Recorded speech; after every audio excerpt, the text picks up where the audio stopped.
guys, for today's video, ang pag-usapan naman natin ngayon guys, di ba pag gumamit kayo sa Facebook nyo, may lumalabas na mga ads. So may solusyon tayo dyan guys, kung paano yan matanggal. Wow. At kung bago ka pa lang dito, huwag sa natin kalimutan mag-follow. Pag-ipindot na lang guys ang follow button na sa tabi ng pangalan ko. At pakishare na rin po itong video na to para malaman din sa mga wala pang alam tungkol dito. At let's go!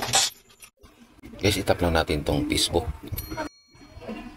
At yung ating profile, i-click natin. At yung burger icon na setting, i-click natin yan. Okay. At hanapin natin dito ang add preferences. Yan guys. I-tap lang natin. Ayan. At i-tap natin dito ang manage. Hanapin natin yung kulay nagpula guys. Yung nagpula, i-tap natin yan. Yung nakalagay, you don't get ads shown. May ads shown outside of Meta.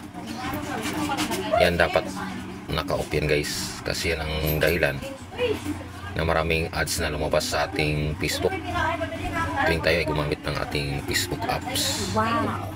Ayun. At for more info, follow for more.